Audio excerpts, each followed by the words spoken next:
बारात दरवाजे पर खड़ी थी, ढोल बज रहे थे, लोग नाच रहे थे। लेकिन अगले ही पल पूरा माहौल अचानक शांत हो गया। दुल्हन का भाई राघव सबके सामने चिल्लाया, मेरी बहन अब सरकारी अफसर बन चुकी है। पूरा हॉल तालियां बजाने लगा। लेकिन राघव की अगली बात सुनकर सबके चेहरे बदल गए। और मैं अपनी अफसर बहन की शादी एक बेरोजगार लड़के से नहीं कर सकता। लोग फुसफुसाने लगे, बेरोजगार है फिर शादी क्यों तय की? अब लड़की अफसर बन गई है। काव्या रोते हुए बोली, भैया प्लीज मत कर। जिस आदमी की कोई औकात नहीं, वो मेरी बहन के लायक नहीं। पूरा मंडप सन्न रह गया। आरव की आंखों में आंसू थे।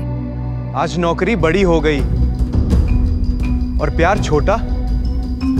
और अगले ही पल आरव मंडप छोड़कर चला गया।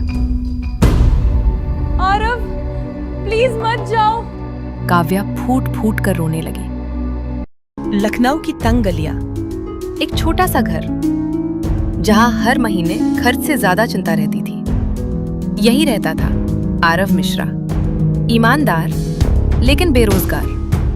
वो पिछले 3 साल से सरकारी नौकरी की तैयारी कर रहा था। सुबह लाइब्रेरी, ठीक है बच्चों यहाँ देखो। रात को ट्यूशन पढ़ाकर घर चलाना। उसकी माँ सविता अक्सर कहती थी, मुझे भरोसा है बेटा, एक दिन तू जरूर सफल होगा। आरव मुस्कुरा देता, लेकिन अंदर ही अंदर वो टूट चुका था। हर रिश्तेदार एक ही सवाल पूछता, अब तक नौकरी नहीं लगी? आरव जबरदस्ती मुस्कुराता है, जबकि बेरोजगारी का दर्द उसकी आंखों में छिपा है। एक शादी में पहली बार आरव की मुलाकात काव्या से हुई। साधारण सलवार सूट, आंखों में मासूमियत और चेहरे पर सादगी। काव्या को आरव की सच्चाई पसंद आ गई। धीरे धीरे दोनों की बातें शुरू हुई। फोन कॉल, रात भर चैट, छोटी छोटी लड़ाइयाँ और फिर प्यार।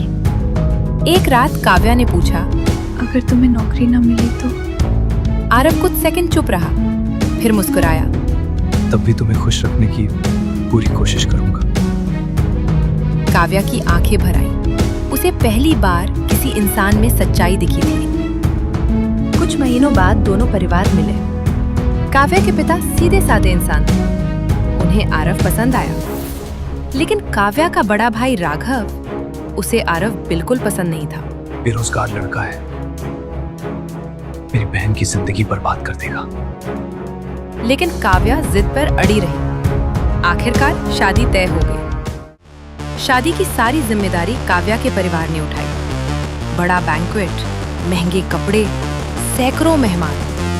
राघव हर किसी से बस एक ही बात कह रहा था, मेरी बहन की शादी शहर की सबसे बड़ी शादी होगी। उसे शादी में अपनी इज्जत दिखानी थी। शादी का दिन पूरा मंडप रोशनी से चमक रहा था। आरव घोड़ी पर बैठा था। उसकी माँ खुशी से रो रही थी। काश तुम्हारे पापा आज होते। आरव मुस्कुरा दिया। उधर दुल्हन के कमरे में काव्या तैयार बैठी थी। तभी उसके फोन पर एक ईमेल आता है। काव्या के हाथ कांपने लगते हैं। उसकी आंखों से खुशी के आंसू निकल पड़ते हैं। माँ, मेरी नौकरी लग गई। पूरा घर खुश हो जाता है। लेकिन तभी राघव के चेहरे पर अचानक एक अजीब मुस्कान आ जाती है। उसके दिमाग में घमंड भर चुका था। बारात दरवाजे पर पहुंच चुकी थी। बैंड बज रहा था, लोग नाच रहे थे। तभी राघव स्टेज पर चढ़ जाता है, हाथ में काव्या की ऑफर लेटर। सुनिए सब लोग, पूरा हॉल शांत हो जाता है। मेरी बहन अब सरकारी अफसर बन चुकी है। तालियां गूंज उठती हैं। राघव फिर आरव की तरफ देखता है। और मैं अपनी अफसर बहन की शादी एक बेरोजगार आदमी से नहीं कर सकता। पूरा मंडप सन। आरव के चेहरे का रंग उड़ जाता है। काव्या भागती हुई आती है। भैया ये क्या बोल रहे हैं आप? चुप! राघव गुस्से में। तुम्हारी जिंदगी बर्बाद नहीं होने दूंगा मैं।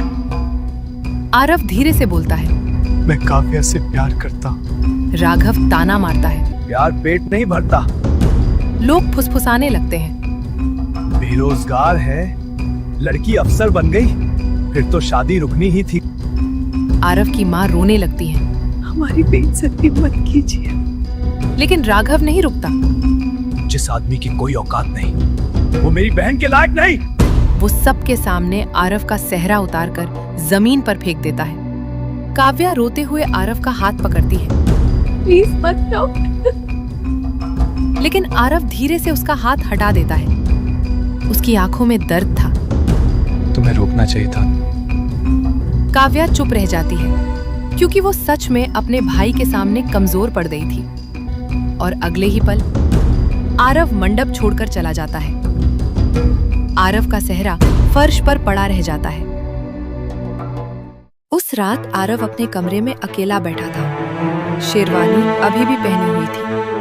सामने आईने में खुद को देख रहा था। शब्द उसके दिमाग में गूंज रहे थे।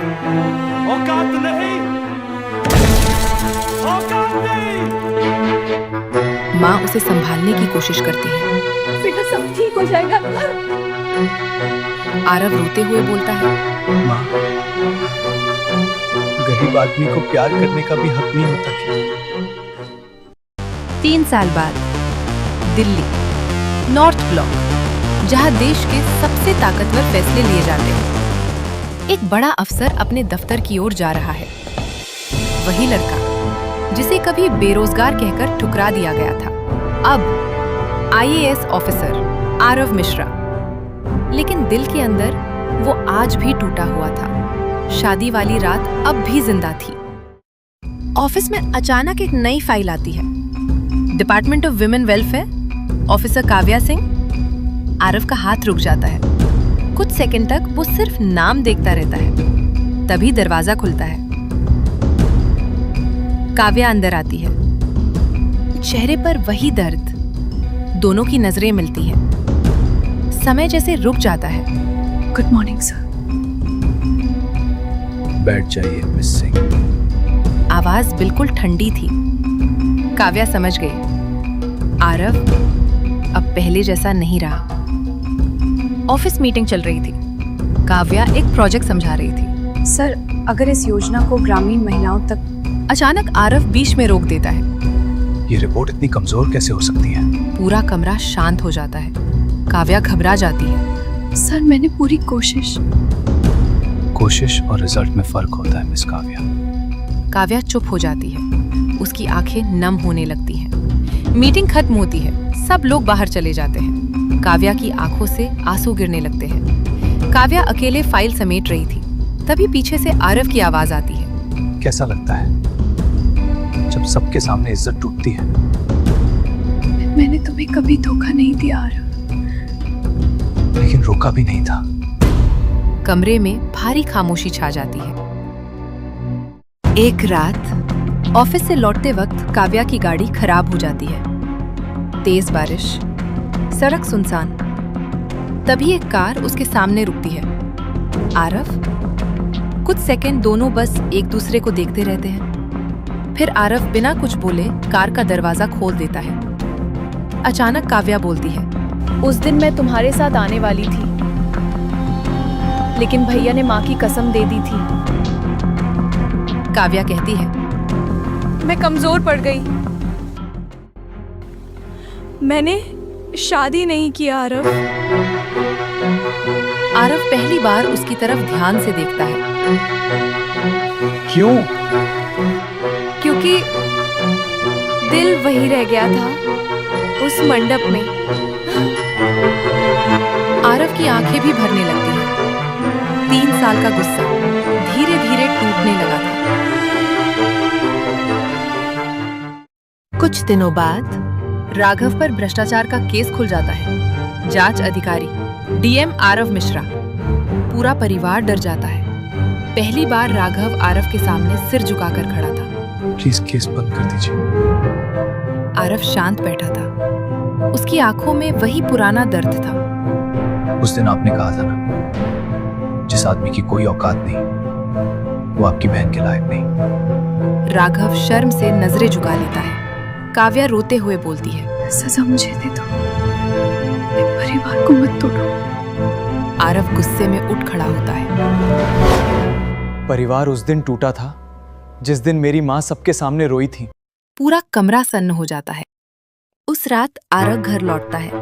उसकी माँ पूजा कर रही थी। माँ धीरे से पूछती है, तुम आज भी उससे प्यार करते हो ना?